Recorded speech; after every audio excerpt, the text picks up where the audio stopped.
Olá pessoal, boa tarde.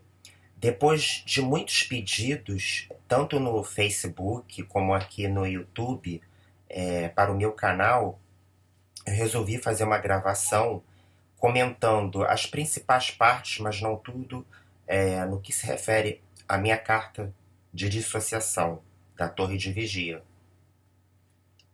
Então, vocês irão encontrar essa mesma carta aqui nas descrições do vídeo, a versão PDF da mesma. Eu vou comentar as principais partes, eu vou tentar ser ao máximo sucinto, até porque o vídeo pode ficar muito longo e não é o meu propósito. E mesmo assim eu vou ter que fazer alguns cortes, alguma edição, caso o vídeo fique muito longo. Bom, claro que quando eu redigi essa carta de dissociação, que está na primeira pessoa do plural, porque foi uma carta escrita por três, no caso por mim, a minha mãe, a Nilza, e a dissociação de uma família inteira, de mãe, irmãos, enfim, de todos os membros da família, é algo até difícil de acontecer, muito raro. A maioria sofre o ostracismo, né, da família, a maioria é que consegue acordar das mentiras da seita e descobre toda a manipulação que ela faz e todo o controle mental que ela exerce, e começa a pesquisar, faz isso sozinho e sem o apoio da família, ou sem a família saber. E quando o adepto da seita revela para a família o que ele descobriu, a família não aceita descobrir junto, não aceita também ir ao entendimento sobre o que foi descoberto a respeito da verdade que eles dizem ser a verdade. Então o que acontece? A maioria acorda sozinho, digamos assim, né? A maioria, por exemplo, eu tenho vários amigos no Face, desde que eu me dissociei, que, enfim, eles descobriram tudo a respeito da Torre de Vigia sozinhos e relataram para os pais, para suas mães, e não contaram com o apoio deles, no caso. Eu tenho até um amigo que ele tem uma situação financeira mais estruturada, ele teve que literalmente, ele mudou de país, ele hoje mora sozinho praticamente, e não pôde contar com apoio. Aliás, a família dele, tanto o pai quanto a mãe, o ostracizam, o desprezam. Então, assim, é muito triste. Então, assim, eu me considero como uma pessoa afortunada, digamos assim, porque eu consegui acordar a minha mãe e a minha irmã juntamente comigo.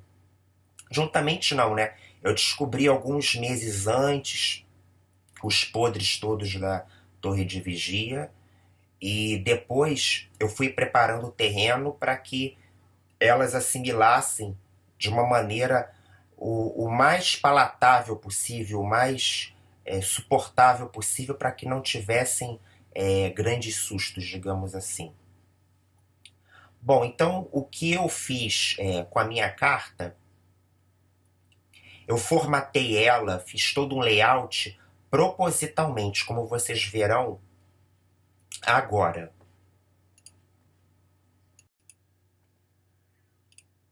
Aqui segue, aqui segue a carta. Deixa eu ver se eu consigo alinhar a tela.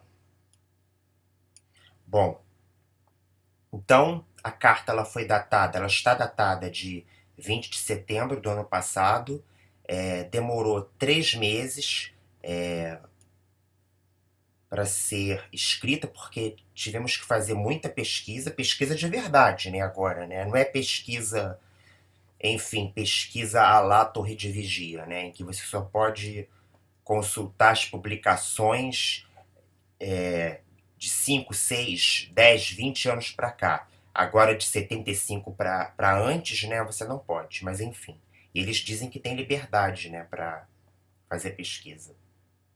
Bom, então a carta começa, datada de 20 de setembro de 2015. Vamos lá. Tá em nome de 3, né? É minha mãe, eu e a minha irmã. Claro que muito dessa carta contou com as dicas de redação minhas, porque tanto eu como a minha irmã nossos pais deram liberdade pra gente de conduzir nossos estudos seculares, no caso em nível superior. Então a gente tinha que escrever muito, exercitar muito bem a redação. Então, claro que nesse sentido, e no sentido também das pesquisas, eu ajudei bastante. Bom, vamos lá. Prezados, por meio desta carta, formalizamos nosso pedido de desligamento da presente organização, Torre de Vigia de Bíblias e Tratados. O motivo para tal decisão é devido à completa decepção e desagrado quanto à liderança, bem como manipulação e adulteração de inúmeros aspectos bíblicos, incluindo a própria Bíblia Sagrada, grotescas mudanças de aspectos doutrinários, muitas vezes ocorridas de formas totalmente arbitrárias, doutrinação e intimidação sutil e indireta dos próprios membros das congregações nas publicações por meio da inculcação de medo, o que se mostra sempre danoso ao desenvolvimento da psique de qualquer indivíduo.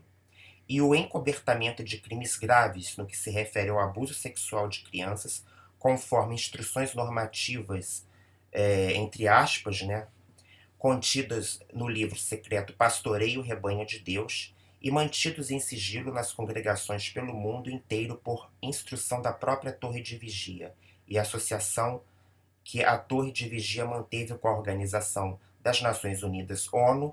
Em síntese, os motivos enquanto serrolados abaixo. O que eu fiz então? Eu achei melhor, logo na primeira lauda, expor logo todos os argumentos, porque eu tinha consciência, eu acredito que todos que escreveram a sua carta também, de que eles não iam ler a carta toda, lógico. Se não jogassem no lixo, claro que jogaram no lixo, se não mantiveram nos arquivos que eles têm, mas eu acho difícil. Mas logo na primeira lauda explicando tudo, para depois nas outras laudas explicar e colocar as provas, né? Porque a gente não pode fazer acusações sem provas. Tem que ter provas concretas, inclusive materiais. Então, mas cônscio de que eles não leriam tudo, coloquei tudo na primeira lauda da carta, como vocês estão vendo aqui, tá? E nas outras, eu fui colocando todos os argumentos, as razões, os motivos e anexando as provas. Aí vocês podem perguntar assim, mas Rafael, por que você teve trabalho de fazer uma carta tão longa, sabendo que eles não leriam tudo isso ou iriam desconsiderar? Por quê? Porque eu fiz essa carta já tendo em mente que ela estaria em domínio público na internet para ajudar muitas pessoas a descobrirem todas, todo o lado negativo da Torre de Vigia. Então eu fiz a carta pensando no meu futuro leitor, não foi pensando neles, porque eu sei que eles não iam estar nem aí, iam desconsiderar mesmo a carta. No máximo iriam ler a primeira lauda, a segunda, iam folhear e depois rasgar, incinerar, ou então guardar naquele arquivo morto, enfim, que eles têm lá, né? Então eu fiz a carta tendo em consideração todos esses fatos. Mas enfim, indo agora para o primeiro quesito, né? O quesito número 1, eu vou tentar resumir ao máximo, tá, gente? Para o vídeo não ficar longo. Bom, o primeiro aspecto é a adulteração de inúmeras passagens bíblicas, sendo as mais expressivas em termos de manipulação dos originais gregos, sobretudo no âmbito do Novo Testamento e do Evangelho de João 1:1, para quem no início era o Verbo, e o Verbo estava com Deus, e o Verbo era Deus. JFA é João Ferreira de Almeida, tá? Em contraste com a tradução do Novo Mundo, que é a deles, né? em que no princípio era a palavra e a palavra estava com Deus. E a palavra era um Deus, o artigo aqui indefinido e Deus com letra minúscula. TNM, tradução do Novo Mundo, 2015. A adulteração dos escritos sagrados é explicitamente corroborada quando o original em grego koiné, de João 1:1, é analisado com escrutínio. Aí eu fui lá na versão em grego, né,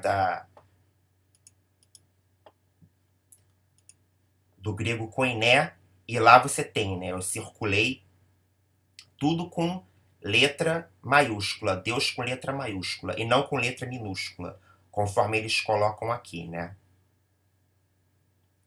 Aí vocês vão ver o motivo do porquê, né? Do porquê dessa mudança ortográfica, proposital. Gente, tem muitos outros textos, tá? Com adulterações, só que eu peguei os mais emblemáticos, tá? Não é só o trecho de João 1 que tá com problemas. Tem várias omissões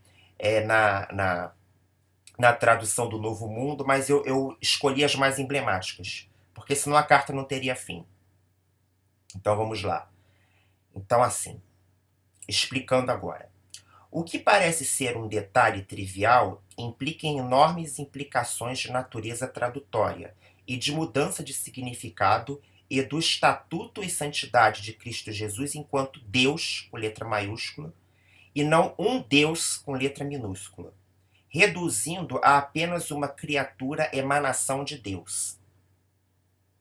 Vamos à segunda lauda. Aí o que eu fiz? Eu peguei várias traduções. Então nós tínhamos as traduções de várias décadas da João Ferreira de Almeida e colocamos a páreo com a tradução do Novo Mundo. Então aqui, por exemplo, nota-se o mesmo, por exemplo, a mesma adulteração, né?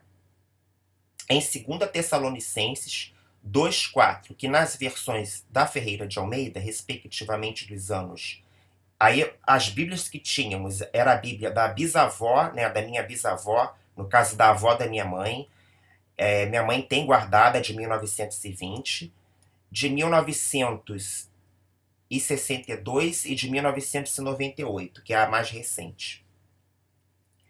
E aqui eu digo, né, que apesar das mudanças diacrônicas no que se refere à ortografia, que a ortografia ela muda no decorrer do tempo, né, principalmente da língua português brasileiro.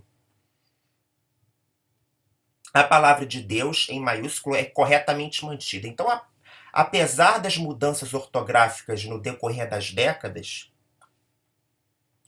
a palavra Deus continua com letra grafada em todas elas, desde da tradução da João Ferreira de Almeida, da década de 20, que foi a Bíblia da minha bisavó. Você vê lá, por exemplo, aqui não tem a setinha, mas eu acho que vocês conseguem ver o cursor, né?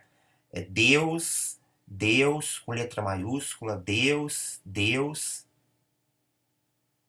Vocês veem tudo com letra maiúscula.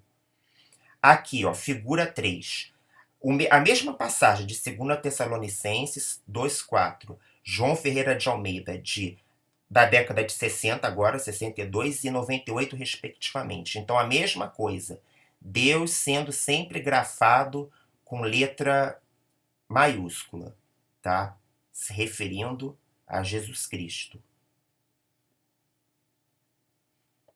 Por outro lado, a versão da tradução do Novo Mundo apresenta adulterações nos mesmos padrões de João 1:1, aí para esse texto de 2 Tessalonicenses 2:4. Porém, em um contexto distinto, em suas 3 versões. Aí pegamos as 3 versões da tradução do Novo Mundo, desde a primeira, né, lá na década de 60, passando pela de 1986, e quem dirá a atual, que foi do ano passado, que é do ano passado, que é a versão prateada, adulterada, né? Então você vê que já na década de 60, você tem lá Deus. Deixa eu ver se eu consigo maximizar aqui, fazer um zoom. Ó, já na versão da década de 60, ó, Deus está com letra minúscula e entre aspas. Acho que dá para vocês perceberem. Na versão de 86, Agora eles tiraram as aspas, colocaram o artigo 1 entre colchetes e o Deus em letra minúscula, tá? Agora a nova Bíblia, né, que eles dizem que é a Bíblia, né, que é a melhor tradução que existe, que nenhuma supera essa. Olha só, eles já tiraram o colchete, tá? Olha a manipulação, gente. Olha o que eles fizeram com Jesus Cristo, né? Aqui. Segundo aos Tessalonicenses 2,4, tradução do Novo Mundo, 2015. Aqui, quer ver?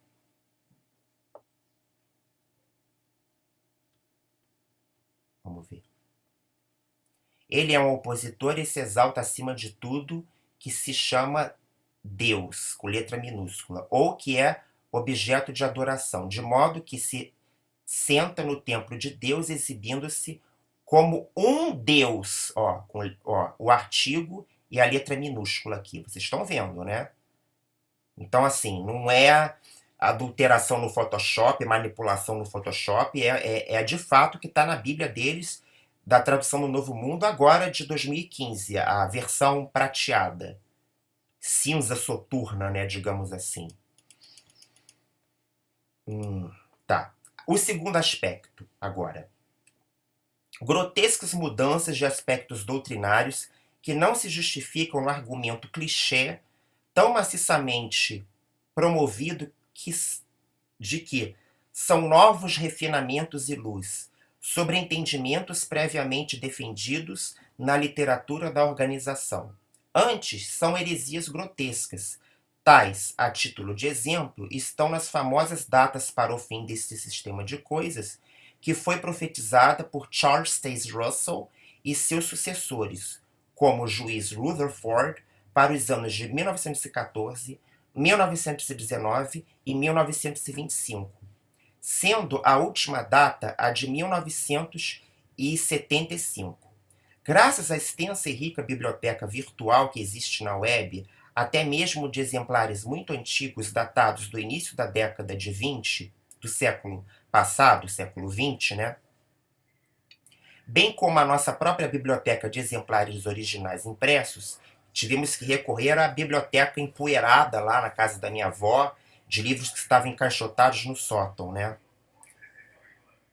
O exemplar físico mais antigo que consta em nossa biblioteca é o livro datado de 1922. Aí é a nossa biblioteca de PDFs, a biblioteca virtual, né? E esse exemplar de 1922, intitulado Milhões que Agora Vivem Jamais Morrerão. Destaca-se o trecho em que, na publicação, essa que está intitulada de Milhões que Agora Vivem Jamais Morrerão, destaque-se o trecho em que na publicação consta a seguinte profecia entre aspas, né, porque não se cumpriu, e que não ocorreu. Aí está aqui o trecho, tá, pessoal? Só que eu só vou ler o negrito porque é a parte mais importante. Que diz assim, deixa eu ver se eu consigo dar um zoom aqui. Bom. Pelo tipo, deve haver completa restauração. Portanto, grande protótipo marcará o princípio da restauração de todas as coisas. A coisa principal a ser restituída é a vida, à raça humana. Desde que outras escrituras definitivamente estabelecem o fato de que Abraão, Isaac e Jacó, com a ortografia da época, tá, gente? Década de 20 do século passado. Ressuscitarão e outros fiéis antigos, e que estes seriam os primeiros favorecidos. Podemos esperar em 1925, aqui, a volta desses homens fiéis de Israel, no caso, Abraão, Isaac e Jacó, lá para serem abrigados na mansão de Bet-Sarim, né, que vocês verão adiante. Ressurgindo da morte e completamente restituída à perfeição humana, os quais serão visíveis e reais representantes da nova ordem das coisas na Terra, ortografia da época também. Então, fizemos esses grifos nossos, fizemos esses grifos. Essa passagem está na página 110, 111 do original, tá? Bom, aí voltamos ao texto. Como uma tentativa flagrante de dissuadir os adoradores fiéis que humildemente são inculcados e doutrinados a não fazerem consultas às literaturas muito antigas publicadas pela Torre de Vigia desde sua fundação, a sociedade, recentemente no ano de 2010, publicou o seguinte: os seguidores ungidos de Cristo já fazem o convite desde 1918. Naquele ano, o discurso público, milhões que agora vivem talvez jamais morram. Vocês verem que eles adulteraram o título original do livro que eles mesmos publicaram. Que era o quê? Qual era o título do livro? Milhões que agora vivem jamais morrerão. Então, agora na de 2010, eles pegaram o título do livro e adulteraram. Milhões que agora vivem talvez jamais morram. E nesse livro, né, apresentou a esperança de que muitos ganharão a vida eterna numa terra paradísica, depois da Batalha do Armagedon. E isso está na Sentinela de 15 de fevereiro de 2010, página 15 e 16. Aí, né, fui lá o ataque. Inserir um advérbio, talvez, e mudar a conjugação do verbo propositalmente do título do original milhões que agora vivem jamais morrerão, que abaixo consta na figura 6, que é esse livro daqui, gente, a capa dele é essa, tá? Ó, olha só, na capa do livro já tem, olha só, milhões que agora vivem jamais morrerão, e não milhões que agora vivem talvez jamais morram. Enfim, sem comentários. Então vamos lá. Bom, então inserir um advérbio talvez, mudar a conjugação do verbo propositalmente do título do original, milhões que agora vivem jamais morrerão, que abaixo consta nessa figura que eu acabei de mostrar para vocês, na tentativa de mudar o significado que outrora previa o fim para o ano de 1925, é apenas um dos muitos expedientes usados na literatura para enganar o leitor que fielmente acredita estar sendo bem liderado e exercendo e professando sua fé verdadeira. Poderíamos citar e documentar vários, porém não o faremos por questão de síntese, já sendo esta carta formal em si extensa. Se a Sociedade Torre de Vigia, por meio de seu corpo governante, agora composto por 7 senhores, admitem em suas publicações ser aquela que promove o ensino verdadeiro, por que então fazer alterações grotescas como essas? Eu ainda fui até simpático, eu coloquei alterações, mas foram adulterações, né? Enganar gerações com profecias que se mostraram falhas, muitos porquês irão se repetir no decorrer do texto desta carta. Então tem aqui a figura 6 e a capa do livro que eu mostrei. Não à toa, o presidente da Torre de Vigia àquela época, o advogado e juiz Joseph Franklin Rutherford, ciente da credulidade dos estudantes da Bíblia, naquela época as testemunhas de Jeová eram conhecidas ainda até 1929, 1930, eram estudantes da Bíblia, tá, pessoal? Então, crédulo, né, da ingenuidade dos estudantes da Bíblia, bem como credor da própria falsa profecia, no caso o juiz Rutherford, este, né, pediu para que fosse construída uma bela mansão em San Diego, na Califórnia, nos Estados Unidos. Como a verdade sempre vem à tona, não adiantou a Torre de Vigia vender o casarão.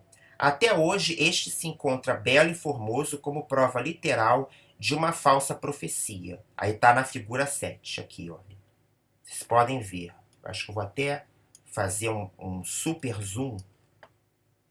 Olha que bela mansão. Bem nos padrões, assim, dos anos 20, tá, pessoal? Lá nos Estados Unidos, pelo menos em San Diego, as casas não são muradas, não precisam, né? Há toda uma segurança própria. Isso aqui é um apologista que tirou uma foto em frente ao casarão. Então tá aqui a mansão Beth Sarim em diferentes perspectivas, né, de diferentes ângulos. Vocês podem ver aqui, tá? Tudo isso os anciãos vendo, se eles leram, né? Bom, então, continuando. Bom, então, prosseguimos na carta dizendo que não iremos citar todas as datas para o fim deste sistema, porque acreditamos ser a última, que foi a de 75, que eles, no caso, o corpo governante, né, previu. Então lá diz, né, na sentinela de 15 de fevereiro, já a de 1969, página 115. Devemos presumir, à base deste estudo, que a Batalha do Armagedon já terá acabado até o outono de 1975 e que o reinado milenar de Cristo, há muito aguardado, começará então? Possivelmente. A diferença talvez envolva apenas semanas ou meses, não anos, ou seja, não passaria de 75. No máximo, ocorreria aí alguma incongruência, alguma irregularidade, talvez de dias ou meses, mas não anos. Então não iria passar de 1975. Isso está na Sentinela, de 15 de fevereiro de 1969, página 115. Agora vamos ao terceiro aspecto, né? Que eu acho isso terrível, mas enfim. Doutrinação e intimidação sutil e indireta dos próprios membros da organização, principalmente crianças, nas publicações por meio da inculcação de medo, o que sempre se mostra completamente danoso ao desenvolvimento da psique de qualquer indivíduo. Não é preciso entrar em muitos detalhes a respeito de como o processo de doutrinação de uma seita, culto, eu prefiro o termo seita, tá, gente? Depois eu faço um vídeo só explicando o porquê desse termo. Tem também um termo mais científico que é grupo de autocontrole, mas eu acho um termo que, por ser muito técnico, ele é muito... ele suaviza muito a carga que tem pejorativa no nome seita.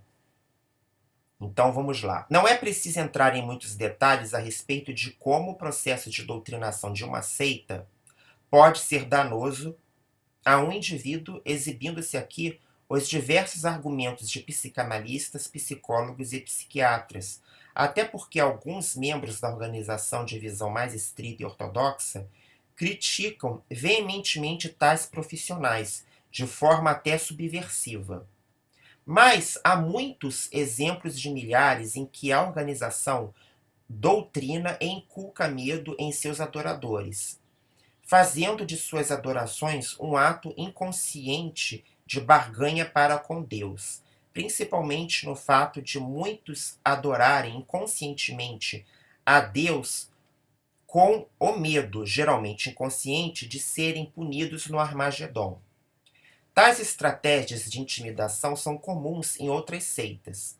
O hoje renomado psicólogo Steven Hassan, que foi escravo da seita dos Munis, com muitos aspectos semelhantes à presente, esse Steven Hassan, ele é especialista em cultos e também arrola as Testemunhas de Jeová como uma organização religiosa, entre aspas, que não é organização religiosa nenhuma, que compartilha várias características comuns aos cultos e seitas. Tais características encontram seus pilares no acrônimo conhecido como modelo BITE, o BITE Model, que numa série de vídeos adiante eu vou explicar o que é esse BITE Model. Esse acrônimo BITE congrega os seguintes aspectos. O B é Behavior Control, tá? Que é controle de comportamento. O I é Information Control, que é controle de informação. O T é Thought Control, que é controle de pensamento. E o E é Emotional Control, que é controle das emoções. Aí eu vou explicando o que são esses aspectos, o que é o controle de comportamento, o que é o controle de informação, o que é o controle de pensamento e de emoções. Aí eu vou explicando passo a passo, mas aí eu convido que vocês leiam a carta que eu vou deixar na descrição aqui do vídeo, porque senão, enfim, por conta de tempo. Eu vou aqui me ater ao controle de informação, tá, gente? E talvez ao controle de pensamento e emoções. Vou passar por alto, vocês depois leiam com calma. Ó, olha só, tá aqui, ó, o segundo aspecto apontado por Hassan é o controle de informação. Parte deste é claramente explicado no início desta carta. O controle de informação inclui muitos fatores, sendo alguns a própria manipulação e adulteração da fonte e das citações, o que tristemente passa pela adulteração dos escritos sagrados e da tradução adúltera e duvidosa da própria Bíblia na versão da TNM, que é a tradução do Novo Mundo, que omite, falsifica e reinterpreta muitas passagens da Bíblia, não da forma como esta deve ser realmente entendida, sendo este fato atestado por vários eruditos e especialistas em questões tradutórias dos próprios escritos sagrados, tanto os originais do hebraico, aramaico, quanto os originais em grego do Novo Testamento. O controle de informação também abarca uma realidade muito comum, que é a distorção da informação original para uma outra versão endereçada ao público-alvo, neste caso, os indoutos leitores das revistas e publicações. Um exemplo que também incorre em erro doutrinário é a insistência de que Jerusalém, aí é o aspecto histórico, tá? Que também eles fazem, eles gostam muito de fazer essas adulterações, inclusive nos aspectos históricos. A insistência de que, por exemplo, Jerusalém foi destruída em 1607, antes da Era Comum, quando, na verdade, toda a comunidade arqueológica já pôde há muito comprovar ter sido Jerusalém destruída quase 30 anos depois. Aqui houve um erro, é depois, porque o tempo é contado naquela época em ordem decrescente, tá? Então, 607 é antes de 587 Era Comum. Então, aqui tem um errinho aqui de digitação.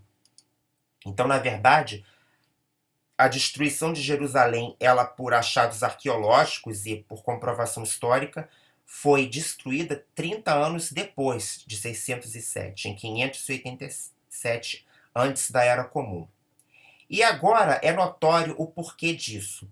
A manipulação do entendimento das escrituras para a data de 607 antes da Era Comum é para sustentar a argumentação herética da Sociedade Torre de Vigia de que Jesus retornou como rei em 1914. O controle de informação também é notório quando observado o quanto a organização intimida seus seguidores a não terem acesso às fontes que não sejam de sua doutrina, e até mesmo fontes seculares, que não são fontes apóstatas. Se a organização estivesse tão segura de sua verdade, jamais desaconselharia seus adoradores a estudarem outras fontes, até mesmo para poderem atestarem por si mesmos que estão estudando e usufruindo de fontes fidedignas. São dois adágios verdadeiros de que, contra fatos incontestáveis, não há argumentos e que quem não deve não teme. Assim, a verdade nada teme, não deveria haver o porquê de se desencorajar a leitura de outras fontes e apenas o do que é publicado na Torre de Vigia, pela Torre de Vigia. Agora é notório e claro para nós o porquê da demonização do ensino superior feita pela organização, sendo aqueles que usufruem desse ensino sofrerem tremendo preconceito. Eu passei por muito, tá, pessoal? Imagine um estudante de nível universitário percorrer todo o nível universitário, passar por bacharelado, licenciatura, mestrado, doutorado e terminar tudo isso. Imagine como não foi. O inferno. Então, assim, os que fazem faculdade sofrerem tremendo preconceito e ostracismo, tendo sido Rafael, eu e Nilza, minha irmã, alvos de comentários inoportunos e agressivos durante os últimos 8 anos de suas vidas enquanto TJs. Um fato horroroso foi também o de constatar que a espionagem sobre os membros da congregação é encorajada secretamente. Isso perpassa desde mínimas fofocas e intrigas que circulam entre os membros da própria congregação com relação às vidas de cada um e até mesmo monitoramento do histórico, inclusive virtual, de seus membros. Eu, no caso, por exemplo, descobriu ter sido suas atividades na rede social Facebook monitorada por meio de uma integrante de uma congregação. Eu tenho o print screen, eu tenho as cópias digitais disso tudo, tá, pessoal? Guardadas comigo. Então, as minhas atividades no Facebook foi monitorada por meio de uma integrante de uma congregação que eu nunca havia visto e nem conhecido. Ao perceber o vínculo que esta possui com um dos atuais membros da presente congregação, que foi a que eu fiz parte aqui, eu constatei, eu vi que tinha alguma ligação, ela era amiga de um dos membros da congregação da qual eu fiz parte, e eu constatei que ela estava realmente me espionando. Eu tive que bloquear, né, todos os contatos. Agora, voltando ao controle de informação. O controle de informação também se caracteriza pelas citações de eruditos e acadêmicos. Eles gostam muito de fazer isso muito, principalmente na Despertai, tá, pessoal? Para dar uma credulidade, para dar um ar de que as revistas se baseiam em profissionais sérios e que é uma revista séria, eles citam os acadêmicos. Aí, quando convém, eles citam, né? Os mundanos, os acadêmicos mundanos, né? Mas olha como é que eles citam os acadêmicos. Então, olha só. Pelas citações de eruditos e acadêmicos cujas descobertas são entendidas de forma distorcida por meio de citações tiradas fora de seu contexto original. Os exemplos mais contundentes são as matérias relativas a descobertas científicas de vários estudiosos em que são atribuídas outras interpretações que não aquelas encontradas e descobertas pelos especialistas. Muitos autores de publicações científicas têm criticado maciçamente a Torre de Vigia por distorcer o que eles dizem, sendo um fato, por exemplo, o do cientista Richard Dawkins, em seu best-seller The God Delusion, onde argumenta o seguinte. Então é o seguinte, aqui está o trecho, tá, pessoal? É um trecho longo, que eu também vou convidar vocês para lerem, mas é basicamente o seguinte, deixa eu ver se eu consigo sintetizar bastante. O Richard Dawkins, ele é um evolucionista. Ele é um biólogo evolucionista, tá? E ele estava defendendo a tese evolucionista na revista dele. O que a Sociedade Torre de Vigia fez? Para a revista, uma das revistas que elas costumam publicar, que é a Despertai. Elas pegaram os argumentos do Richard Dawkins e tiraram do contexto, manipularam aqueles argumentos e colocaram na publicação como se o cientista Richard Dawkins estivesse defendendo o criacionismo ou dando alguns argumentos que sustentassem a tese do criacionismo, que é a tese que a seita gosta de usar, né?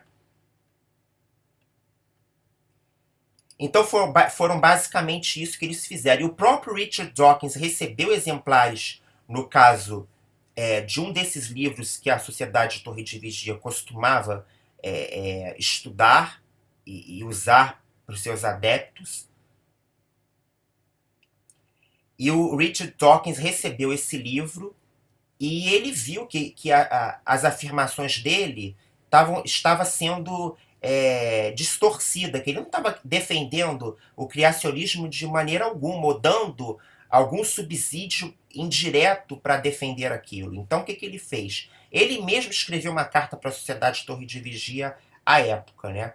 Mas eu vou deixar que vocês leiam esse trecho aqui, que é uma crítica do próprio Richard Dawkins. Eu traduzi do original, tá, pessoal? Do livro dele. Essa crítica está no livro dele, The God Delusion, tá? Para quem lê bem inglês, vai ler esse livro e vai ver que realmente é uma crítica que ele faz, e eu traduzi só o trecho em que ele faz a crítica aqui.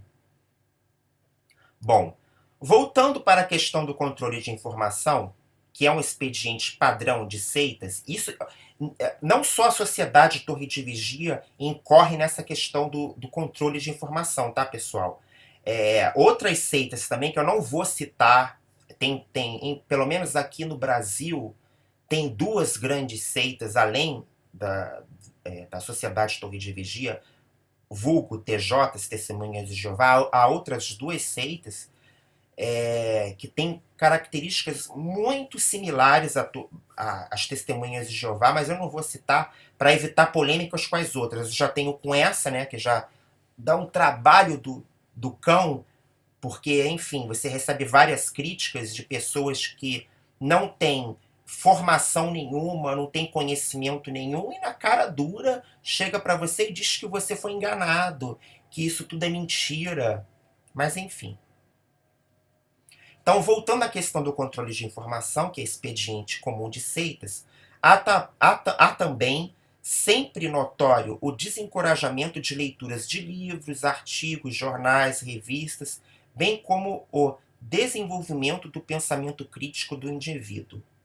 Mantê-los sempre muito ocupados na obra teocrática, de tal forma que pouco tempo lhes sobrem para pensar, o uso extensivo de informações criadas e manipuladas pela seita é o que é encorajado como atitude sábia, bem como, sábia entre aspas, né, bem como suas propagandas, por meio de cartas, de boas novas, revistas, que no caso é a Sentinela de Despertai, jornais e tratados, panfletos, fitas, CDs de áudio, DVDs de vídeos.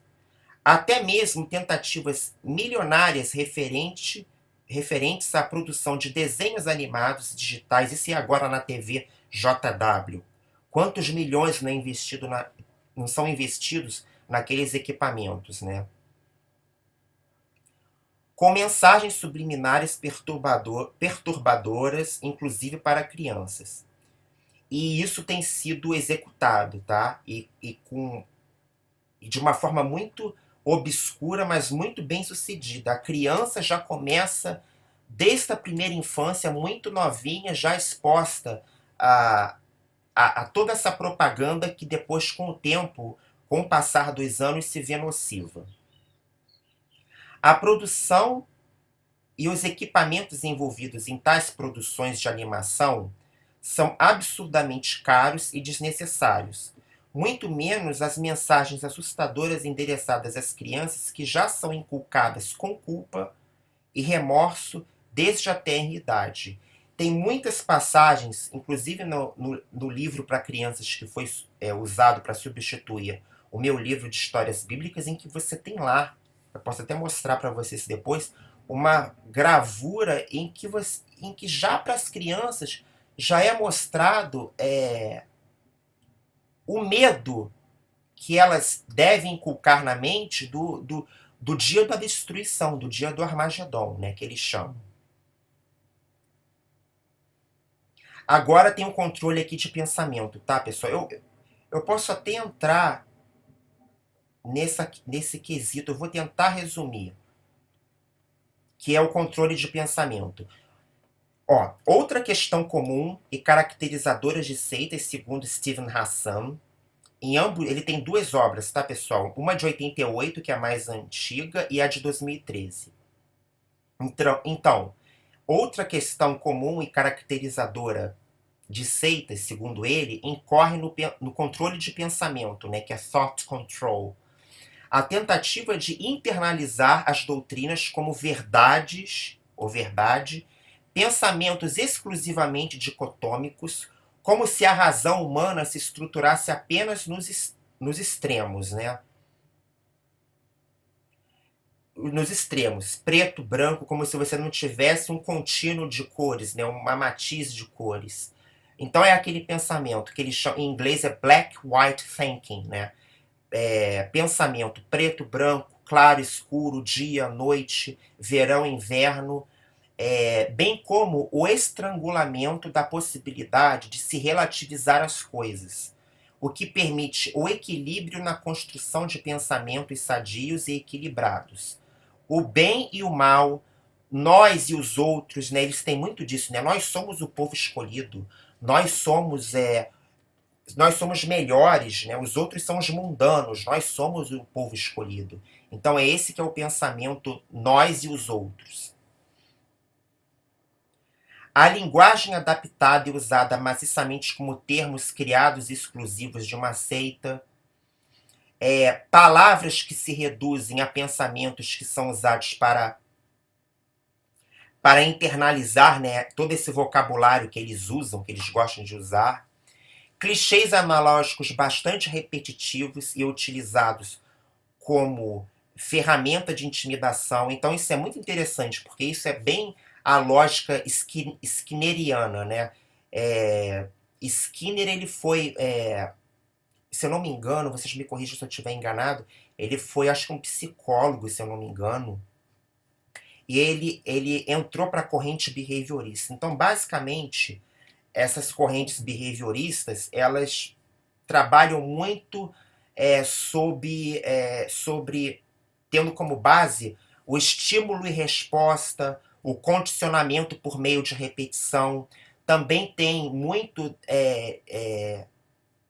de filosofia pavloviana, né? De que você tem um estímulo e por meio do estímulo você induz, no caso, a pessoa ou o animal a determinado estímulo e aquele estímulo vai produzir nele uma sensação. Então, por exemplo, em Pavlov tem o famoso o cão de Pavlov, né, o cachorro de Pavlov, que ele vai induzindo o cachorro a sempre atendê-lo toda vez que ele... Eu acho que é esse o experimento que ele fez.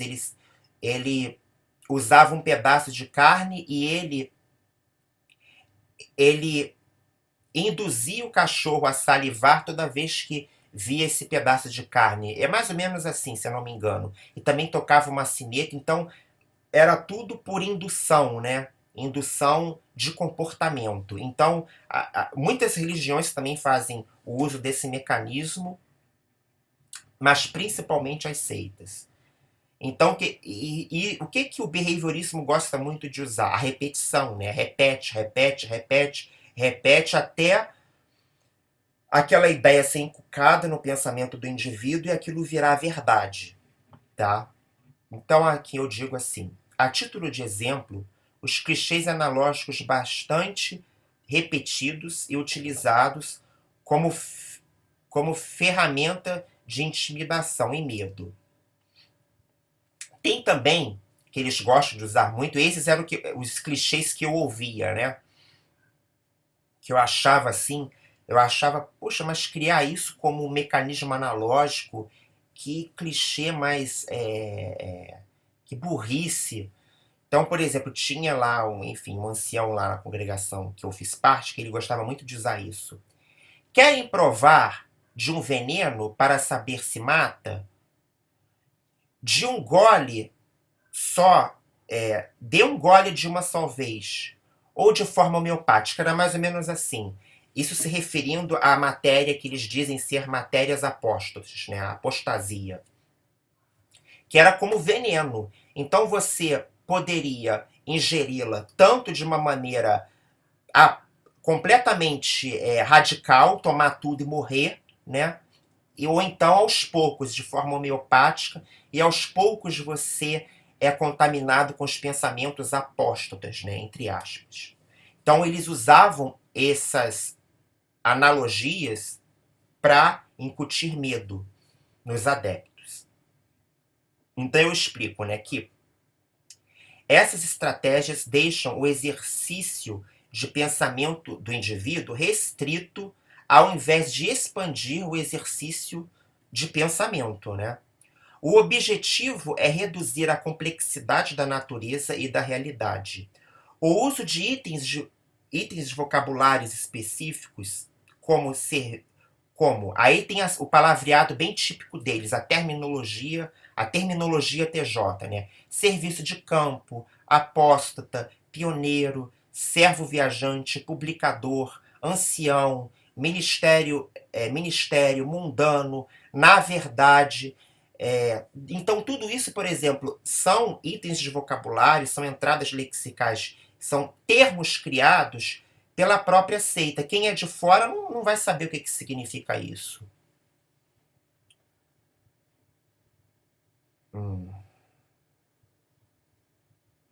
Agora vamos para o controle de emoções, né, que é emotional control.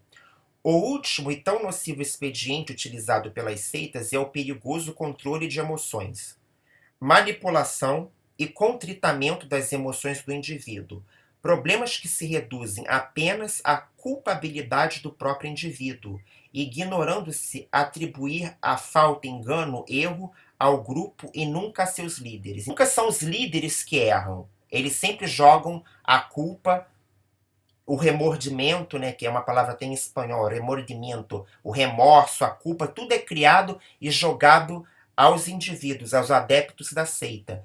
E todos os erros que são cometidos pelos que estão na liderança são transferidos, no caso, para os adeptos.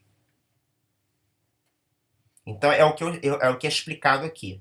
Apenas a culpabilidade do próprio indivíduo, ou seja, é tudo transferido para ele, ignorando-se atribuir a falta, engano ou erro ao grupo e nunca a seus líderes. Excessivo uso da ferramenta do medo, inclusive o de pensamento independente, demonizando-o também. Medo generalizado do mundo e sistema, medo da perda ao direito à salvação e, por fim, o medo de deixar o grupo de irmãos achegados conosco, que é um termo que eles gostam muito de usar, né? Achegados conosco na fé, pelo ostracismo e desaprovação. Esse mesmo psicólogo, Steven Hassan, também ressalta a doutrinação de fobias e também a internalização dessas fobias. A programação de medos irracionais, de se deixar um grupo particular ou até mesmo de se questionar a autoridade dos líderes. A pessoa vítima do controle da mente não é logo capaz de visualizar a vida de forma positiva, com um futuro pleno, sem a necessidade de estar associado a um grupo inerte de pessoas. O mundo, que é um termo que eles gostam muito de usar, de fora não pode nos oferecer absolutamente nada. Tudo isso gera um alto custo, danificando-se a psique e as emoções do indivíduo. Não é à toa que se tem aumentado o número de queridos irmãos inocentes a sofrerem de depressão. Aí, gente, isso eu testemunhava, inclusive. Eu acredito que muitos dos que fizeram parte também. Irmãos e adeptos que sofrem, e eles dizem que é o povo mais feliz da Terra, né? Eu vi casos crescentes, alarmantes, pessoal, de depressão, síndrome do pânico, distúrbios sérios de humor.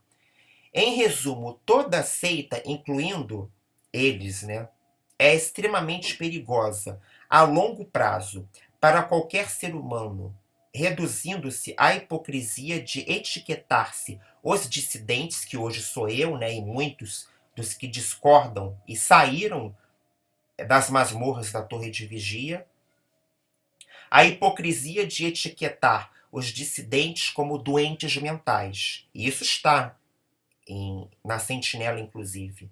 Dissociado, apóstata, renegado. Uma organização que promove o etiquetamento de pessoas pode ser uma em que o Espírito Santo de Deus opera? Logicamente que não. E por fim, pessoal, o quarto quesito, que foi o quarto e o quinto, que foi assim para mim uma surpresa, tá? Que é o quarto. O encobertamento de pecados no que se refere ao abuso sexual de crianças, conforme instruções normativas contidas no livro secreto, que é só para os anciãos, tá? Pastoreie o rebanho de Deus, que em inglês a versão em inglês é Shepherd the Flock of God. Então, neste livro, que é mantido em sigilo nas congregações pelo mundo inteiro, por instruções da própria Torre de Vigia, Neste livro tem uma instrução que aconselha os anciãos a não reportarem os casos de abuso sexual de crianças que ocorre na organização deles, não deixar os familiares reportarem às autoridades legais, à polícia. Então, isso ocorre, tá, pessoal? Eles desaconselham, eles querem controlar tudo. Tudo por quê? Para manter a imagem impoluta da organização, né? Não, isso acontece em Babilônia Grande, nas outras religiões, na Igreja Católica, na cristandade em geral. Isso não acontece isso não acontece na organização. A organização é pura. No máximo, ela é composta de membros imperfeitos, porque são humanos, mas a organização em si, ela é idealizada, ela é pura, né? Bom, este fato que foi quando a gente descobriu essa questão de que essa própria publicação encoraja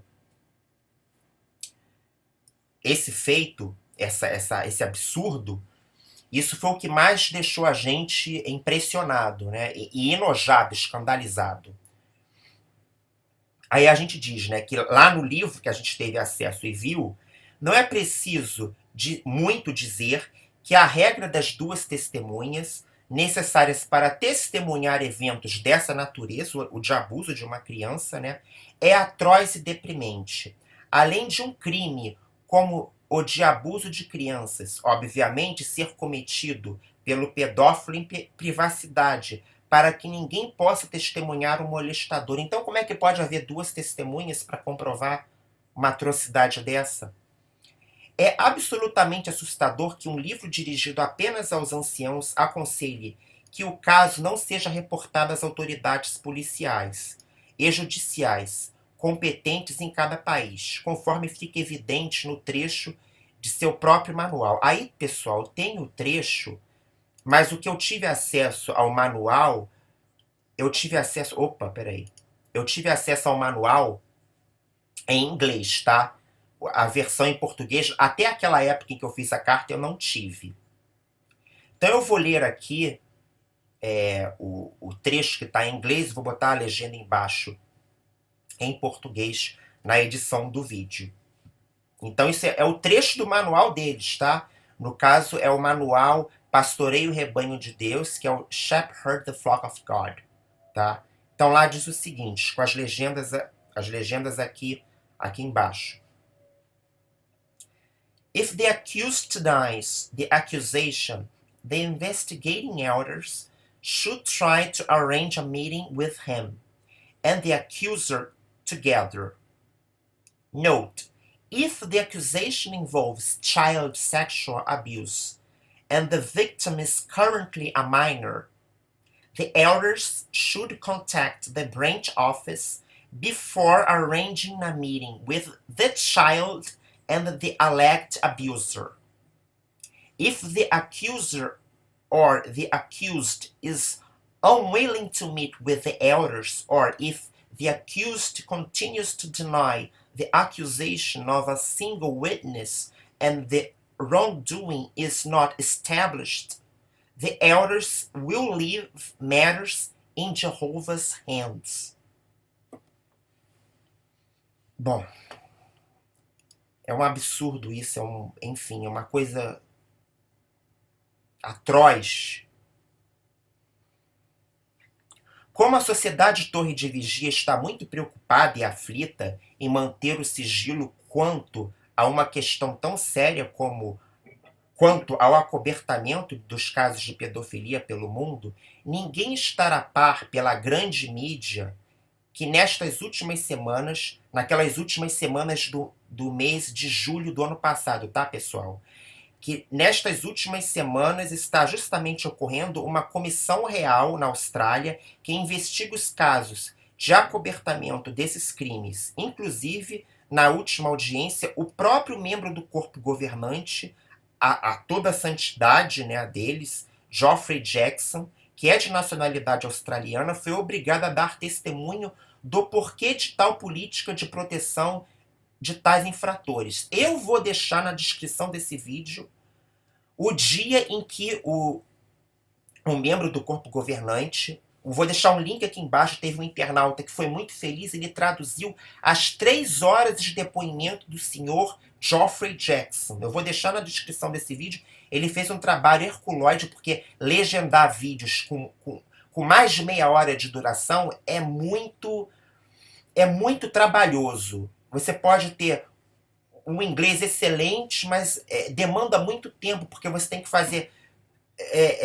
tem um limite de caracteres que você tem que deixar na tela, tem toda uma técnica para você escolher melhor as palavras que possuem um sentido igual a uma frase, talvez, ou um termo que seja maior. Então, como você tem limite de caracteres, você tem que ser o mais conciso na formulação das sentenças. E deve ser o mais fiel possível à língua, né? A língua que está sendo traduzida. Então dá muito trabalho, não é fácil. Uma coisa, por exemplo, eu tento até traduzir alguns trechos quando sai alguma coisa assim de 5 minutos, 10, 15, estourando 20. Já dá trabalho, agora quem dirá 3 horas. Mas eu vou deixar aqui o link que esse internauta, provavelmente também um dissidente como nós, fez, que ele legendou as 3 horas. Vocês assistam, que vocês não vão se arrepender. É assim,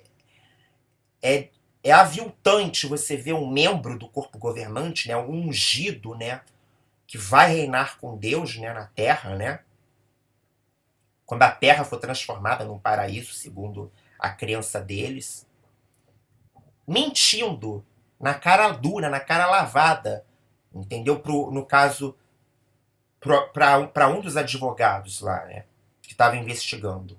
Isso foi um escândalo na Austrália, gente. E agora está acontecendo na Inglaterra, né?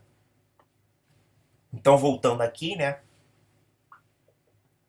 O próprio membro do corpo governante, o Sr. Geoffrey Jackson, foi obrigado a dar testemunho do porquê de tal política de proteção a tais infratores.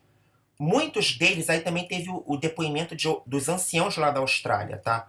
Muitos deles, anciãos, elders, ou servos ministeriais, ministerial servants, na época dos crimes, conforme está evidente no anexo em que há uma planilha elaborada. Aí o que eu fiz? Eu peguei a planilha elaborada, porque a própria Comissão Real Australiana deixou a planilha com todos os 1.006 casos de abuso de crianças que não foram reportados à polícia e às autoridades no decorrer de 6 décadas, gente. 6 décadas. Então a Comissão Real Australiana reuniu todos esses casos, fez uma planilha que deu de 15 a 16 laudas de planilha em Excel, deixou o PDF disponível para toda a comunidade em domínio público ter acesso.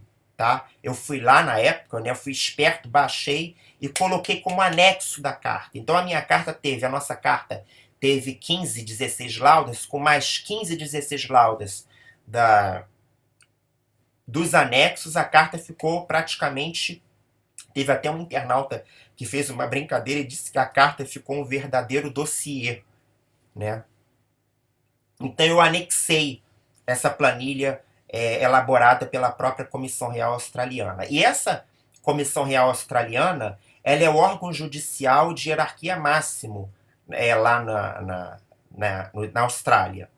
Portanto, não sendo, aí eu digo, né, não sendo um documento forjado por apóstolos, porque eles têm a cara dura também de chegar e dizer que esses documentos que nós divulgamos nos canais, nas redes sociais, são documentos forjados por apóstolos, manipulados no Photoshop.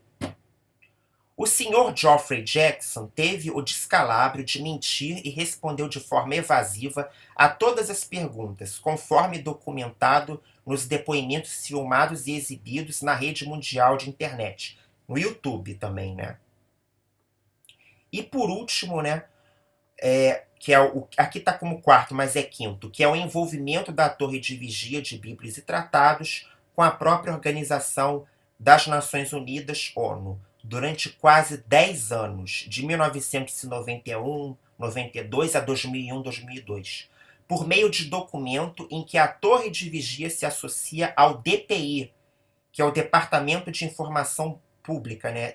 Deve ser Department of Public Information da ONU. Aí eu fui, de muito sarcasmo, eu disse assim, ué, a organização envolvida com a fera cor de escarlate? Quanto a isso, decidimos nem entrar no mérito da questão. Basta ver os anexos. Vocês também terão esse anexo aqui do documento, porque as testemunhas de Jeová sempre acusaram e sempre apontaram a ONU, as Nações Unidas, como o ápice, né, da relação das religiões com as hierarquias máximas de poder da Terra, e que a ONU seria, no caso, o patamar mais alto, né, dessa representação, e como a verdadeira mãe das meretrizes, né, além da religião falsa, que eles dizem que todas as outras religiões são falsas, né? E aí eles são a religião verdadeira, né? Assim que eles diziam, pelo menos, né? Devem dizer até hoje também. E a ONU, né, que é a Organização das Nações Unidas, sendo o ápice, né? E durante 10 anos, a Torre de Vigia teve vínculo direto com a ONU. Assinou lá um documento, aí eles inventaram uma desculpa dizendo que era para ter acesso à biblioteca, que era um pré-requisito. Eles têm toda uma resposta já pronta para tentar acobertar, encobrir os erros, né, que eles escondem dos fiéis. E aí a gente encerra a carta, né, lançando mão, citando o artigo 18º, né, dos direitos humanos, que estabelece o seguinte: todas as pessoas têm direito à liberdade de pensamento, de consciência e de religião. Esse direito implica a liberdade de mudar de religião ou de credo, assim como a liberdade de manifestar a sua religião ou credo, sozinho ou em comunidade com outros, quer em público ou em privado, através de ensino, prática, culto e rituais. Então, esse trecho, além de garantir que todo ser humano tem, e cidadão do mundo tem o direito de mudar de religião, de mudar de crença. Eu não faço mais parte de nenhuma organização religiosa, de nenhuma igreja, digamos assim. Nem acredito na religião, na acepção que ela tem hoje, tá, pessoal? Mas assim, é direito meu ou de qualquer cidadão do mundo, se quiser mudar de religião ou não fazer mais parte, e não sofrer tudo isso que a seita promove. Ostracismo, desprezo. Você andar na rua, um membro da congregação com quem você conviveu durante anos, fez parte da sua vida, troca de calçada, vira a cara, nem olha, parece que você é um ser imundo, um ser contaminado, é uma coisa assim desumana. E a gente termina a carta com o seguinte: a fim de evitar qualquer arbitrariedade quanto ao não atendimento de nossa decisão, como, por exemplo, julgar-se arbitrariamente nosso desligamento como uma desassociação e não como uma dissociação, a seguinte carta será legalmente lavrada e documentada em cartório, que realmente foi, a versão que foi para eles foi lavrada e documentada no cartório, tá, pessoal? Bem como acompanhada de nosso advogado.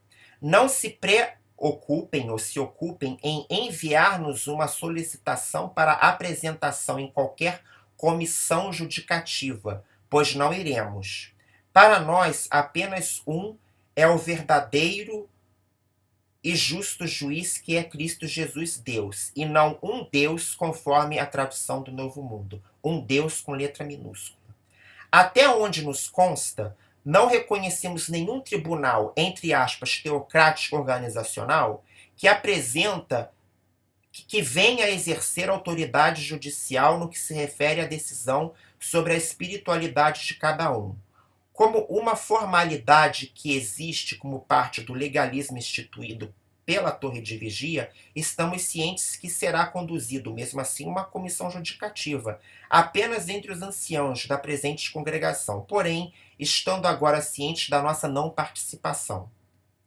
Quanto ao ostracismo, desprezo, né, de que seremos comumente vítimas, como ato de amor, eles ainda têm o cinismo, a coragem de dizer isso, gente, que isso é um ato de amor.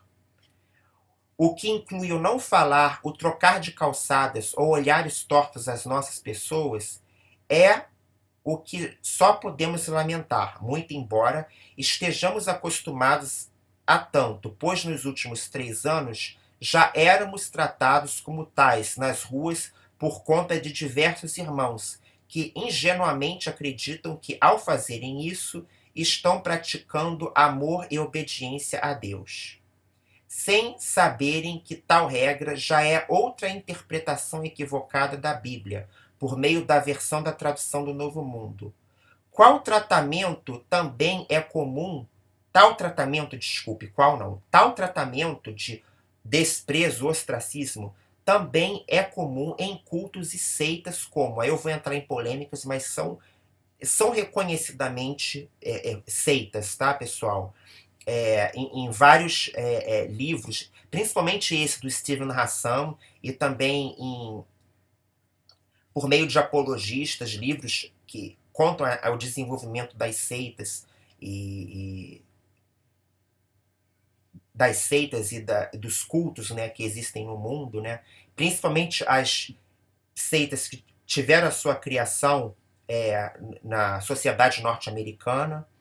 Então, assim, isso também é muito comum, o ostracismo, né, em seitas como as dos Mormons, a da Cientologia, que é lá nos Estados Unidos, os membros da Heaven's Gate, né, que no final dos anos 70 cometeram suicídio em massa, e também a seita dos Moonies, né, que foi a seita que o próprio Hassan fez parte. Tal triste e previsível fato da política de ostracismo já é esperado por nós. Desde já temos a certeza de que cada vez mais pessoas acordarão e se libertarão da mentira e opressão em suas vidas. Ademais, é mais do que certo que os atuais membros do corpo governante, por mais que queiram, nunca irão representar a Cristo, e até mesmo têm a ciência disso pelo fato de o tê-lo rebaixado de sua inexcusável santidade, como é notório a partir das observações das adulterações encontradas na tradução do Novo Mundo e apontadas no início dessa carta. Muitos irmãos já percebem e sentem de forma intuitiva, por mais que não queiram, a falta de amor e a indiferença advinda de pessoas irmanadas arbitrariamente em uma organização corporativa que há muito tempo perdeu o seu verniz e brilho genuíno, que na verdade nunca teve, gente, verniz e brilho genuíno nenhum. Mas pra gente, né, quando ainda estávamos cegos, né, aparentava ter algum brilho, algum verniz. Quem ler esta carta até o final, o que a gente não acreditou que aconteceu, e continuar dela crendo ser uma carta cheia de heresias e de informações infundadas, bem como ficar em autonegação quanto à contundência dos fatos, é porque já está com a psique afetada e condicionada a mentiras, que é a famosa dissonância cognitiva, né? Mas saibam que desde o momento em que se decide ter uma vida livre, sem peso e fluida, é possível voltar a ter a paz em Cristo, mesmo em anos tão turbulentos, como sempre foi, pois sempre houve o mal e a ganância no coração do homem. Concluindo, pedimos que não venham nos procurar, importunar ou exercer qualquer expediente de intimidação e coerção à honra e dignidade de nossas pessoas em nível humano e civil. Não se esqueçam sermos nós indivíduos que procuram estar sempre muito bem informados, tendo um nível de escolaridade considerável para sustentar nosso texto em argumentos sólidos e contundentes, com evidências anexadas no corpo do texto e anexo para a fundamentação dos fatos. Estamos, portanto, cônscios de nossos direitos. Atenciosamente, aí tem aqui a parte em que nós assinamos as referências bibliográficas e os anexos, tá, pessoal? Aqui é um trecho de 1 João 1:1, tá? Do original. E aqui, gente, são as 16 laudas de todos os casos não reportados, ó. No, no, no, no, ó. Reportados, deixa eu ver se eu consigo ampliar aqui, ó. Reported to authorities by Jehovah's Witnesses. No, no, no, no, no, no, no, no, no, no. Tudo no. Tá? Durante 60 anos, durante 6 décadas. Esse aqui é a planilha da Real Comissão Australiana, tá? E aqui, né, uma foto, né, um print screen de uma foto da própria santidade, né, o senhor Geoffrey Jackson, né, dizendo, ó, eu aceito que o abuso sexual, o abuso de crianças é um problema que atravessa a sociedade, que é algo que temos tido de lidar também. Ali, né, perante o advogado, ele se viu confrontado, né? Então ele se via pisando em ovos. Ele, ele não podia discordar de alguns fatos, né? Porque tava evidente, as provas estavam todas ali. E aqui vocês têm o documento que comprova a associação da Torre de Vigia com a ONU, né? United Nations Unis, 11 of October 2001. Alguém escreveu, né, para as Nações Unidas para pedir, né, uma informação que a informação, no caso, era se a Torre de Vigia teve associação com ela, né? Então, lá na carta, né, escrita pelo próprio chefe, né, do Departamento de Informações Públicas da ONU, Paul Hoffel, né, ele escreveu, né, comprovando que a Torre de Vigia teve vínculo. Então lá, né, lá o Paul Hoffel, né, ele diz, né, to whom it may concern, recently the NGO session had been receiving numerous inquiries regarding the association of the Watchtower Bible and Tract Society of New York with the Department of Public Information, DPI. This organization applied for association with DPI in 1991 and was granted association in 1992. By accepting association with DPI, the organization agreed to meet criteria for association, including support and respect of the principles of the Charter of the United Nations and commitment and means to conduct effective information programs with its constituents and to a broader audience about UN activities. In October 2001, the Watchtower Bible and Tract Society of New York requested termination of its association with DPI.